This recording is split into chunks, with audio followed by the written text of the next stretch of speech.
लेट्सअप विशेष या कार्यक्रमामध्ये तुम्हा सर्वांचं पुन्हा एकदा स्वागत. सोयाबीन आणि मका ही शेतकऱ्यांच्या दृष्टीनं, त्यातही महाराष्ट्रातील शेतकऱ्यांच्या दृष्टीनं अतिशय महत्वाची पिके आहेत. गेल्या वर्षी सोयाबीन शेतकऱ्यांना थोडीशी निराशा दिलेली होती. यंदा मात्र हे जे सोयाबीनचे रेट आहेत हे तेजीकडे जाताना दिसत आहेत. मक्याबाबतची पण स्थिती आपल्याला या निमित्तानं जाणून घ्यायची आहे, कारण हे दोघी एकमेकाशी संबंधित अशी पिकं आहेत. या साऱ्या बाबींवर चर्चा करण्यासाठी सोयाबीन आणि मक्याचं महाराष्ट्रातलं देशातलं उत्पादन, त्याची जागतिक त्या बाजारपेठेमध्ये त्याची उपलब्धता आणि महाराष्ट्रातील शेतकऱ्यांच्या पदरी काय पडणार याबाबत चर्चा करण्यासाठी माझ्यासोबत आहेत हर्षल पाटील. हर्षल पाटील यांना या दोन्ही पिकांचा अनुभव आहे. एका बहुराष्ट्रीय कंपनीमध्ये ते याबाबत काम करत आहेत आणि कमॉडिटी म्हणून या दोन्ही पिकांकडे राष्ट्रीय, आंतरराष्ट्रीय आणि अगदी गाव पातळी वाशिमच्या बाजारपेठेपासून तर धुळ्यापर्यंत ते फिरत असतात. त्यामुळे या दोन्ही पिकांचा अंदाज त्यांचा अंदाज अनेकदा अचूक ठरतो. हर्षल, तुमचं लेट्सअपवर खूप खूप स्वागत. Thank you so much sir. नमस्कार सर, आणि धन्यवाद मला बोलवल्याबद्दल आणि आमच्या प्रतिक्रिया घेण्याबद्दल. सगळ्यात महत्वाची जी गोष्ट आहे, गेल्या काही दिवसांमध्ये जो गेल्या वर्षी सोयाबीनचा रेट होता त्याच्यापेक्षा यंदा सोयाबीनचे रेट 6,000 रुपये प्रति क्विंटल पर्यंत पोहोचलेले आहेत. तर ह्या एकदम वाढीची कारणं काय आहेत आणि कशामुळे या सोयाबीनमध्ये सध्या तेजी दिसून येत आहे? Okay sir.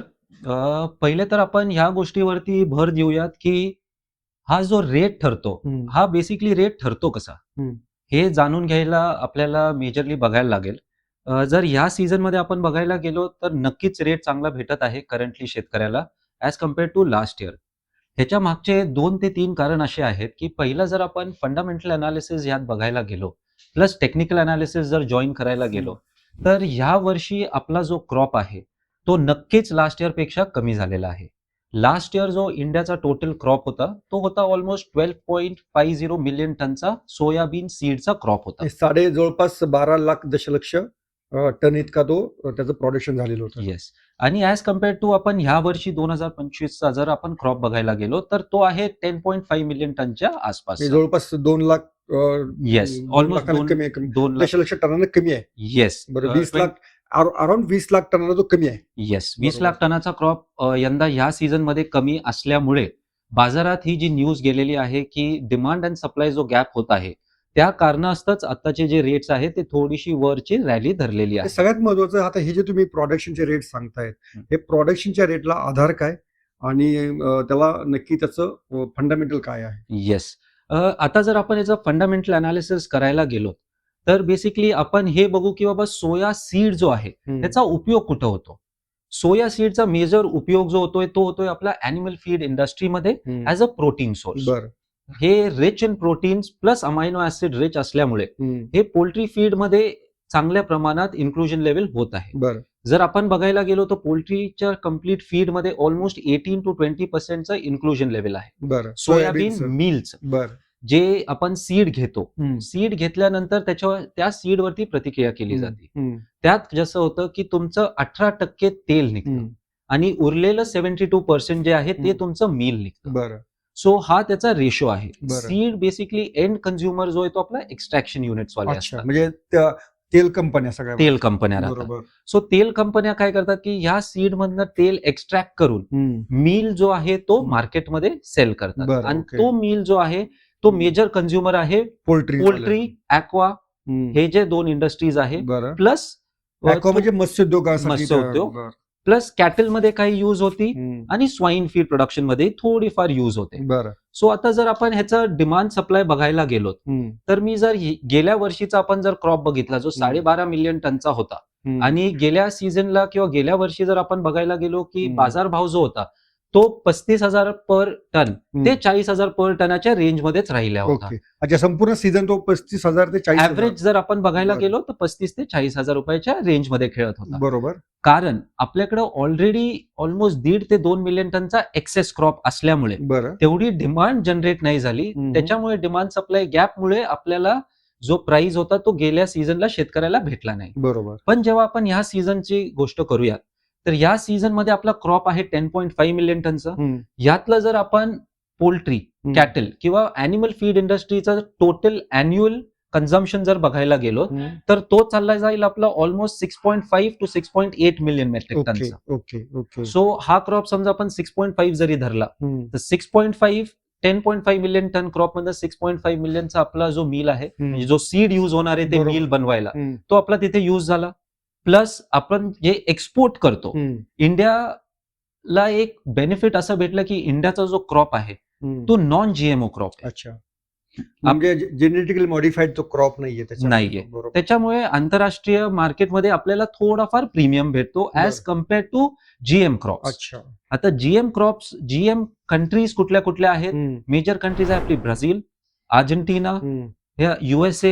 या 3 कंट्री जे आहेत ते ग्लोबल वर्ल्ड मध्ये one of the top most manufacturers of soya seed आहे. Okay okay. पण मला एक विचारायचं नाही, तुम्ही तो 12 दशलक्ष टनाचा जो आकडा सांगितलेला आहे तो त्याचा आधार काय आहे हे मला विचारायचं आहे. येस तो कुठनं आकडा आलेला आहे की इतकंच प्रोडक्शन भारतामध्ये यंदा होणार आहे म्हणून? येस. ह्या वर्षाचा जो 10.5 मिलियन टनचा आकडा आपण सांगत आहोत. सो इंडियामध्ये वेगवेगळ्या एजन्सीज आहेत जे सोयाबीनचे ऑर्गनायझेशन्स आहेत जे रेग्युलरली डेली काम करत असतात. टोटल आउटपुट, टोटल प्रोडक्शन ह्याचा सर्वे करत राहतात. सो ह्यांनी जो आकडा दिलेला आहे आपल्याला तो दिलेला आहे 10.5 मिलियन मेट्रिक टन. बरं बरं. बट हा आकडा तुम्ही जर मला विचारलात की हा कन्फर्म फिक्स्ड आकडा आहे का तर मी असं म्हणेल की त्याच्यात थोडीशी तफावत असू शकते. बरं. कारण ऍक्च्युअल क्रॉप काय आहे हे सांगणं खूप कठीण आहे. बरं.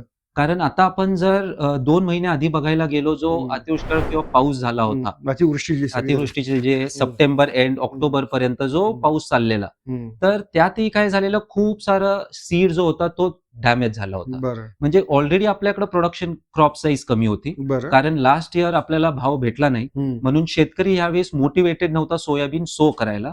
ती एक फॅक्टर झालं यावेळेस कमी प्रोडक्शनचा. दुसरा फॅक्टर जे प्ले केला ते जो पाऊस झाला होता सप्टेंबर एंड ऑक्टोबर महिन्यात. सो त्याच्यामुळे जी क्वालिटी होती सीडची ती डिटोरिएट झाली एक गोष्ट. आणि सेकंड जिथं ढगफुटी वगैरे ज्या ज्या पट्ट्यांमध्ये झाली होती तिकडे तर पूर्णचे पूर्ण शेती वाहून गेली सोयाबीनचा. येस. सो तो आपल्याला एक सेकंड हिट भेटला किंवा पहिलेच आपलं प्रोडक्शन कमी होतं कारण लास्ट सीझन रेट नाही भेटला. सेकंड पाऊस जो आला त्या पावसामुळे खूप सारं पीक वाया गेलं. तर हे 2 फॅक्टर्समुळे आपलं प्रोडक्शनही कमी झालं आणि त्याच्या अगेन डिमांड तेवढीच राहिल्यामुळे या वर्षी शेतकऱ्यांना भाव भेटतील अशी आशंका किंवा असं आम्ही एक्सपेक्ट करत आहोत. ओके. पण याच्यामध्ये गव्हर्नमेंटचे आकडे काही वेगळे सांगतायत का? येस. आता जर आपण बघायला गेलो तर आता लास्ट वीक जे गव्हर्नमेंटचे आकडे आलेले आहेत त्यात तफावत आहे. ऑलमोस्ट 3.5 ते 4 मिलियन मेट्रिक टनचा डिफरन्स येत आहे. म्हणजे गव्हर्नमेंट ऑलमोस्ट 14 मिलियन टनचा क्रॉप सांगत आहे आपल्याला. बट ते अगेन एस्टिमेट्स चेंज होत राहतात every month, every quarter. So आपल्याला ते बघण्यासारखं राहील की ऍक्च्युअल क्रॉप किती निघतं. तरी तुमचा अंदाज काय सांगतो ही सोयाबीनच्या बाजारातली तेजी कायम राहू शकते का? येस. आता जर आपण करंटली ह्या आठवड्यातले सोयाबीनचे भाव जर बघायला गेलो तर ते रेंज करत आहे 4,650 पर टन सीडच्या रेट पासून ते 49,000 पर टन सीडचे रेट चाललेले आहेत महाराष्ट्रात. काही ठिकाणी 6,000चा पण भाव गाठल्याचा आपण बातम्या पाहिलेल्या आहेत. ते नक्की काय मग 6,000 पर्यंत सोयाबीन गेलेलं आहे? Yes, definitely. जर तुम्ही बाजारमध्ये जर आपण गेलो माझ्याकडे पावत्या आहेत जे 6,000 नाही 7,000 ही गेलेला आहे. 7,000 पर्यंत वाशिम मार्केटमध्ये गेलेला आहे. पण ते सोया सीड जे आपण सोईंग साठी युज करणार आहोत जे पेरणीसाठी वापरतो. येस. सो तो भाव त्या सीडचा आहे ना की जे एक्स्ट्रॅक्शन वाल्यांकडे जो सीड चाललेला आहे त्याचा. ओके. म्हणून त्याच्यासाठी कसं आहे की आपल्याला क्वालिटी कशी आहे क्वालिटी बघणं खूप गरजेचं आहे, कारण तोच सीड जो आहे तो आपल्या नेक्स्ट सीझन मध्ये शेतात जाणार आहे अगेन फॉर रिसोई. बरं म्हणून ती जी क्वालिटी आहे ती एकदम सुपर प्रीमियम आहे बरं आणि त्या सुपर प्रीमियम क्वालिटीला रेट 7,000 हा जात आहे. जात अच्छा. येस पण नॉर्मल जे सोयाबीन आहे त्याला मात्र एवढा रेट नाही तुमच्या म्हणण्यानुसार, बरोबर? येस. अच्छा. पण सोयाबीन आता जे आपल्या ज्या मेजर मार्केट सोयाबीनचे महाराष्ट्रातले कोणते आहेत आणि कोणत्या ठिकाणी कसा रेट मिळत आहे? येस. आता आपण मेजर महाराष्ट्रातले मार्केट बरं ह्यात मी अजून एक असं सांगू इच्छितो की दोन गव्हर्नमेंट्सनी, दोन स्टेट गव्हर्नमेंट्सनी, कारण शेतकऱ्याला जेव्हा सीझन चालू झाला होता तेव्हा एमएसपी जी 5,328 होती ती भेटत नव्हती. त्याच्यामुळे दोन राज्यांनी शेतकऱ्याकडनं डिरेक्ट बाईंग ऑफ सीड या योजना लावल्या होत्या. बरं. एमपी मध्ये त्या योजनेला म्हटलं गेलं होतं भावांतर योजना, ज्याच्यात एमपी गव्हर्नमेंट जी आहे ती शेतकऱ्याकडनं मॉडेल रेट जरी शेतकऱ्याला भेटला तरी जो डिफरन्स होता model rate as compared to the MSP rate, तो हमी भाव एमपी गव्हर्नमेंट त्याच्या शेतकऱ्यांना देणार आहे. ओके. मग महाराष्ट्रात आणि एमपी मध्ये हमी भाव वेगवेगळा आहे की एकच आहे? नाही, पूर्ण राज्यात हमी भाव एकच राहतो. आपल्या संपूर्ण इथे देशामध्ये? संपूर्ण देशात एकच राहतो आणि त्या हिशोबाने एकच आता काय एमएसपी रेट. सोयाबीनला काय हमी भाव आहे? 5,328 असा त्याचा हमी. 5,300 साधारणपणे रेट आहे. Yes. आता मध्य प्रदेशमध्ये किती मिळतो आणि महाराष्ट्रात किती मिळतो? आता मध्य प्रदेश मधला आपण मॉडेल रेट जर बघायला गेलो, म्हणजे बाजारातला रेट बाजारातला ऍव्हरेज रेट जर आपण बघायला गेलो तर तो चालला आहे तुमचं 4,280 ते 4,500 पर्यंत. 4,500 पर्यंत. Yes. तेच महाराष्ट्रामध्ये काय आहे? आणि तेच महाराष्ट्रात जर बघायला गेलो आपण तर 4,600 पासून ते 4,900च्या रेंज मध्ये चाललेलं चालेल. आहे. या कोणत्या महत्वाच्या बाजारपेठा आहेत महाराष्ट्रामध्ये सोयाबीनसाठी? येस. आता तसं बघायला गेलो तर एक ह्यात असं सांगतो की एमपी गव्हर्नमेंटनी भावांतर स्कीम योजना राबवलेली आहे. तर महाराष्ट्रातही महाराष्ट्र गव्हर्नमेंटनी जी आहे ती नाफेडला दिलेली आहे permission to buy seeds from the farmers directly. Okay. अच्छा. आणि तेही नाफेडचे असे काही सेंटर्स काही सुरू झालेले आहेत का? येस. आता गेल्या म्हणजे ह्या सोमवारपासूनच नाफेडनी बाईंग चालू केलेली आहे. बरं, ती काय रेटने तर करतात? ती एमएसपीच्या रेटनी, पण एमएसपीच्या रेटनी जेव्हा ते बाईंग करत आहात तेव्हा त्यांचे क्वालिटी कंडिशन फिक्स्ड आहेत. बरं. तर ते क्वालिटी कंडिशन्स तुम्हाला मॅच करायला लागतील. जसं की 10% 10-2 या रेटमध्ये किंवा या क्वालिटीमध्येच नाफेड जे आहे ते बाईंग करणार. मॉइश्चरचं प्रमाण, तुमचं फंगसचं प्रमाण, तुमचं फॉरेन मॅटरचं प्रमाण, हे सगळं ते चेक करूनच माल अनलोड करणार आहे. त्या मालाला 5,300 येस, तो रेट भेटणार आहे. रेट भेटणारच आहे. तो ती क्वालिटी जर तुम्ही दिली त्यांच्या सेंटरवरती तर जेव्हा महाराष्ट्र गव्हर्नमेंटचे सेंटर सुरू झालेले असेल याचा अर्थ इतर सोयाबीनचा रेट देखील जो मार्केटमध्ये आहे त्याचे रेट वाढू शकतात. येस. आता सर त्याचं ते पॅरलली लिंक्ड कसे राहतात, कारण गव्हर्नमेंटने जरी बाईंग केली तरी तो स्टॉक जो आहे तो फक्त हात बदलतोय फ्रॉम फार्मर टू गव्हर्नमेंट. तो ऍक्च्युअल एंड ऑइल मिल म्हणा किंवा एक्स्ट्रॅक्शन युनिटच्या हातात जात नाही. म्हणून तो माल एक्स्ट्रॅक्शन युनिटच्या हातात न गेल्यामुळे एक तर तुमचं तेलचंही उत्पादन होणार नाही आणि तेलचं उत्पादन नाही झालं तर तुमचं मिलचंही उत्पादन होणार नाही. पण गव्हर्नमेंटने समजा 5,300 ला जात विकत घेतलं नंतर ते कंपन्यांना काय रेटने विकू शकतात? आता गव्हर्नमेंट, नाफेड आणि हे जे these are not for profit organization, म्हणून हे तेजी मंदी करणार नाही. म्हणून हे जे आहे गव्हर्नमेंट किंवा इंडस्ट्रीला सपोर्ट करण्यासाठी आम्हाला असं वाटतं की सेम रेटमध्येच किंवा थोडंसं कमी रेटमध्ये मार्केटमध्ये डिस्पोज करते. मॅनेजमेंट रेट काय किंवा त्यांचं काय असं त्यांनी डिक्लेअर केलं नाही. आता गेल्या सीझन मध्ये गव्हर्नमेंटनी जेव्हा 4,890 एमएसपी होती तेव्हा परचेस करूनही ते गव्हर्नमेंटनी 44,000 45,000 पर टनला सीड विकलं होतं. 3,000-4,000 रुपये कमी रेटमध्ये त्यांनी जोगे. पण आता प्रॉब्लेम असा होतोय की सोया सीडला भलेही गव्हर्नमेंट जी आहे एमएसपी बाईंग करते, पण काही काही शेतकरी असेही असतात ज्यांची क्वालिटी थोडीशी कमी आहे जी एमएसपीच्या रेटमध्ये जाणार नाही. मग त्या लोकांना आपल्या ज्या लोकल मंडी आहेत तिथं थोडासा प्रीमियम भेटेल, कारण प्रत्येक एक्स्ट्रॅक्शन युनिटला माल हवाय, कारण त्यांना त्यांचं प्लांट चालवायचं. सो ह्या कारणामुळे मार्केटमध्ये थोडीफार तेजी राहणारच आहे. आता जे तेल कंपनीचं प्रोडक्शन आहे फुल क्षमतेने सुरू आहे करंटली जर बघायला गेलं तर येस, फुल क्षमतेने चालू आहे असं आपल्याला म्हणता येणार नाही, कारण त्यांच्या हातात जो स्टॉक आहे सोया सीडचा तो लिमिटेड स्टॉक आहे. बरं. आणि डिमांड साईडला जर बघायला गेलो तर डिमांड वाढत चालली आहे, कारण हिवाळा म्हटल्यावरती हिवाळा is the peak period for तुमचं पोल्ट्री म्हणा किंवा कॅटल म्हणा. सो इकडे हाय प्रोटीन डाएट देणं कंपल्सरी राहतं की तुमचं वेट गेन चांगलं होईल, न्यूट्रिशनस व्हॅल्यू चांगले भेटतील आपल्या कॅटलला, आपलं जे काही आहे. सो आता डिमांड ही चांगली असल्यामुळे सीडला भाव भेटेल आणि एक्स्ट्रॅक्शन वाल्यांकडेही ऑर्डर्स आहे. तुमचं फंडामेंटल आणि टेक्निकल हे सोयाबीन बाबत काय रेट अंदाज व्यक्त करतायत? आपण जर पास्ट बघायला गेलो तर पास्टमध्ये एमएसपी भाव भेटला नव्हता. गेल्या सीझनला जर आपण बघायला गेलो तर रेट्स सोया सीडचे 35,000 to 40,000च्या रेंजमध्ये होते. आणि गेल्या वर्षी पण एमएसपी किती होती मग? 4,900च्या रेंजमध्ये आपली एमएसपी होती.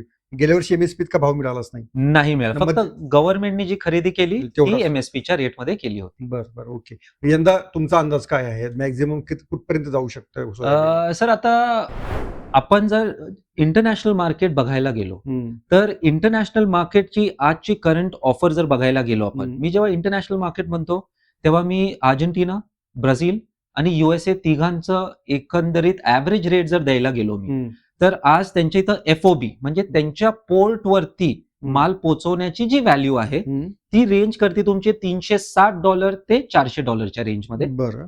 अगेन्स्ट इंडियाची जर एफओबी व्हॅल्यू आपण बघायला गेलो इन टर्म्स ऑफ डॉलर तर ती चालली आहे, बायर जो आहे बायर इंडियाचा नॉन जीएमओ क्रॉप मागत आहे $435 बरं. आणि इंडियाचा सेलर बसलेला आहे $450. ओके, तेवढा $15 फरक. $15 फरक आहे. आता हा इंटरनॅशनल मार्केट मिलचा झाला. बरं. जर मी सीडचं जर डेफिनेशन द्यायला गेलो किंवा मार्केट भाव द्यायला गेलो तर इंडियामध्ये असं आहे की list developing countries, LDC countries जे आपण म्हणतो, जे मोस्टली आफ्रिकन कंट्रीज आहेत, ह्यांच्यावरती ड्युटी, इम्पोर्ट ड्युटी 0 आहे. बरं. सो आता आपल्याला जे बेनिन, टोगो, काँगो ह्या कंट्रीजचं जर आपण बघायला गेलो तर यांची सोया सीडची जी ऑफर आपल्याला येत आहे ती येत आहे $510 ते $540च्या रेंजमध्ये.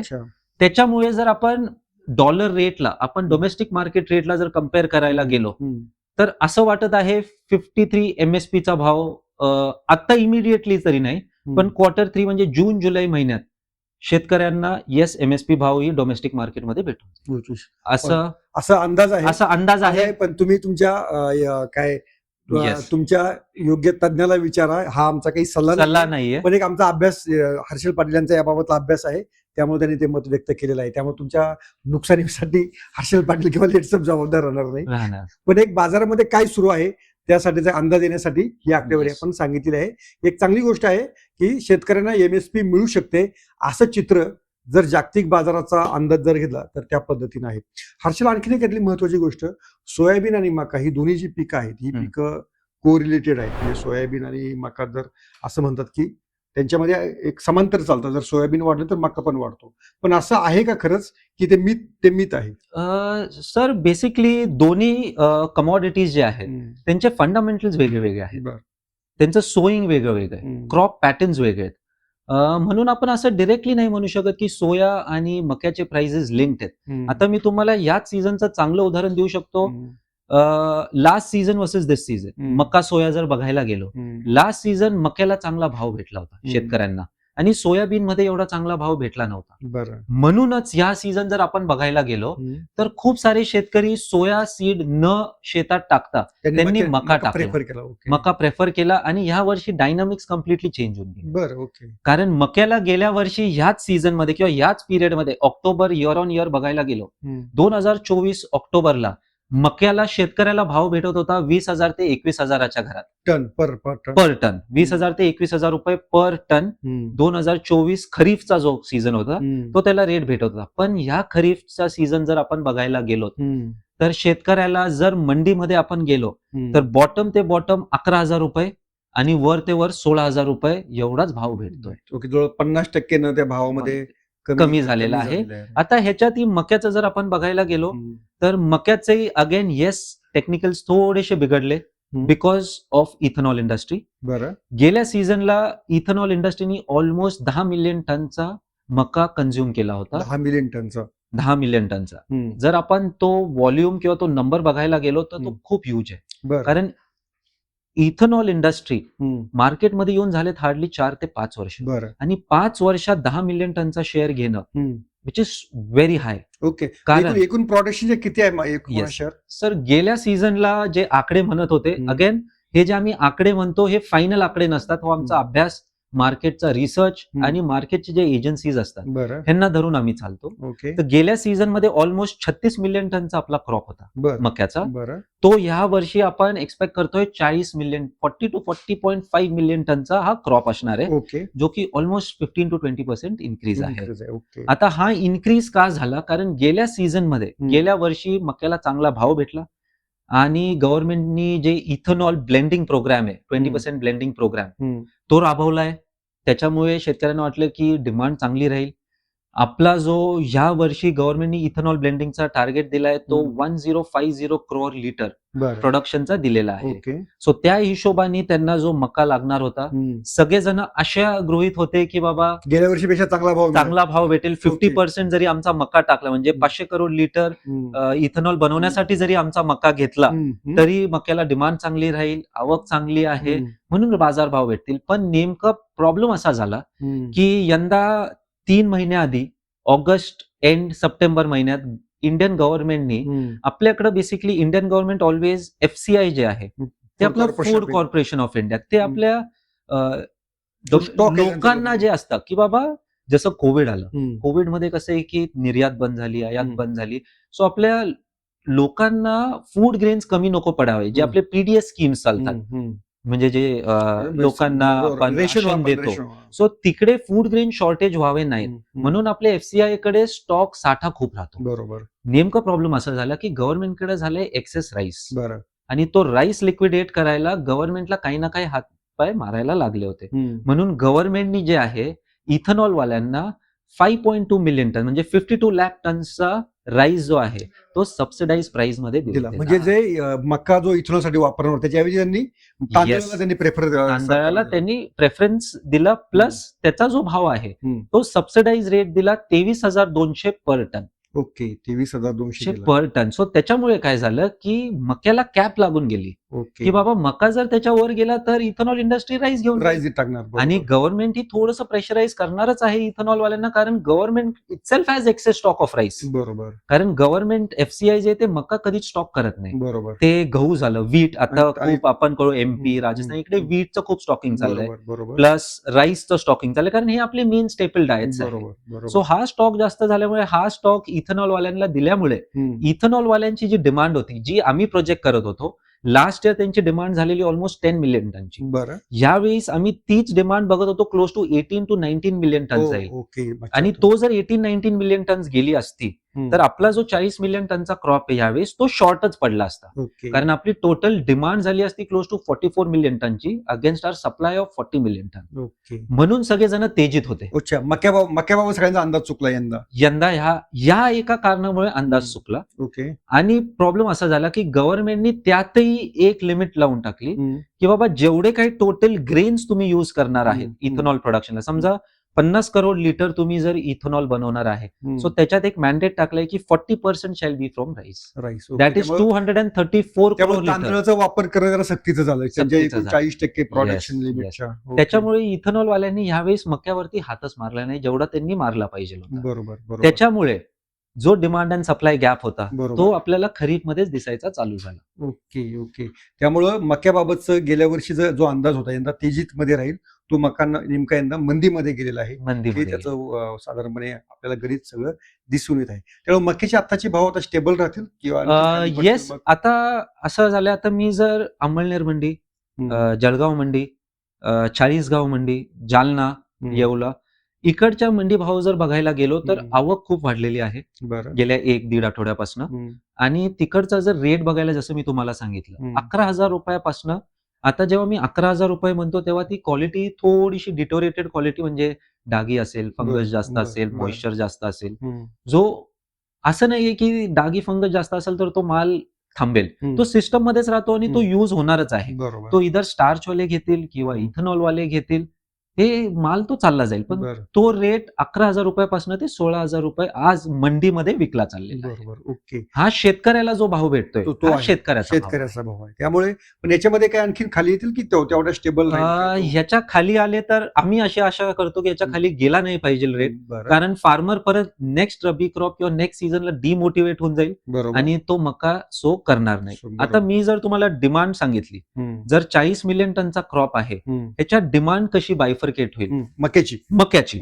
तर 40 मिलियन टन मधनं तुम्ही ऑलमोस्ट धरून घ्या 55% क्रॉप जो आहे तो आपल्याला पोल्ट्री किंवा अॅनिमल इंडस्ट्रीला लागेल. बरं म्हणजे क्लोज टू 23 मिलियन टन ते 23.5 मिलियन टनच्या आसपास पोल्ट्री घेईल. बरं 5 मिलियन टन ही स्टार्च इंडस्ट्री यूज करेल. बरं स्टार्च इंडस्ट्री अगेन इथेनॉल यायच्या आधी जर दोन मोठे दावेदार बघायला गेलो आपण की कोण ह्याचा डिमांड आहे किंवा कोण जास्त घेतं, तर हे दोनच मेजर इंडस्ट्री होती. एक होती पोल्ट्री इंडस्ट्री किंवा एक animal feed industry and second was a starch industry. बरोबर. स्टार्च इंडस्ट्री इंडियात गेल्या 20-25 वर्षापासून आहे.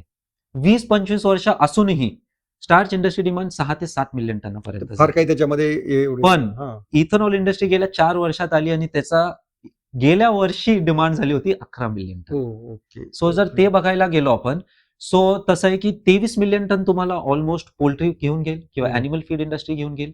12 मिलियन टन आपण धरूयात की 12 मिलियन टन आपली इथेनॉल इंडस्ट्री घेऊन घेईल. म्हणजे 23 प्लस 12 35 35 बरोबर. आणि प्लस 4 ते 5 मिलियन टन तुमचं इथेनॉल स्टार्च स्टार्च इंडस्ट्री वगैरे. घेईल. आणि एक्सपोर्ट्स जर आपण बघायला गेलो, इंडिया इज अगेन आपण एक्सपोर्ट्सही चांगला होतो.